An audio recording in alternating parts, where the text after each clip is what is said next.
আমি কোন এক মসজিদে আসরের নামাজের পর তাসবিহ পড়তেছিলাম, বসে বসে আমি পড়তেছি, আর হঠাৎ শুনতে লাগলাম ছোট্ট একটা মজলিসের মধ্যে কেউ দাঁড়ায় বলতে লাগলেন, ভাই কথা বললেন না।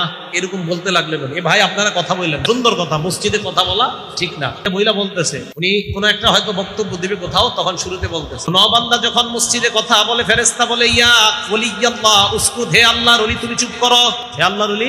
আপনারা শুনছেননি? এরপর বলে যদি চুপ না করে, হে আব্দুল্লাহ উসকুত, হে আল্লাহর বান্দা তুমি চুপ করো। আবার যদি চুপ না করে বলে, ইয়া আদুওয়াল্লাহ উসকুত, হে আল্লাহর দুশমন তুমি চুপ করো। তাসবিহ পড়তেছি আর শুনতেছি, ব্যক্তি বলতেছে আর বলে, আল্লাহ নবী বলছে কেউ যদি মসজিদে কথা বলে, ফেরেশতা বলে, হে আল্লাহর ওলি তুমি চুপ করো, হে আল্লাহর বান্দা তুমি চুপ করো, হে আল্লাহর দুশমন তুমি চুপ করো।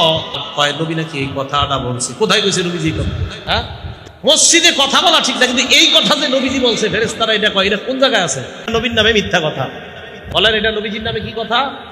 না, এটা নবীর নামে মিথ্যা কথা। নবীজি বলে নাই। রাসূল সাল্লাল্লাহু আলাইহি সাল্লাম বলেন, আমি যা বলি নাই তা যদি কেউ বলে, সে যেন তার ঠিকানা জাহান্নাম বানিয়ে নেয়।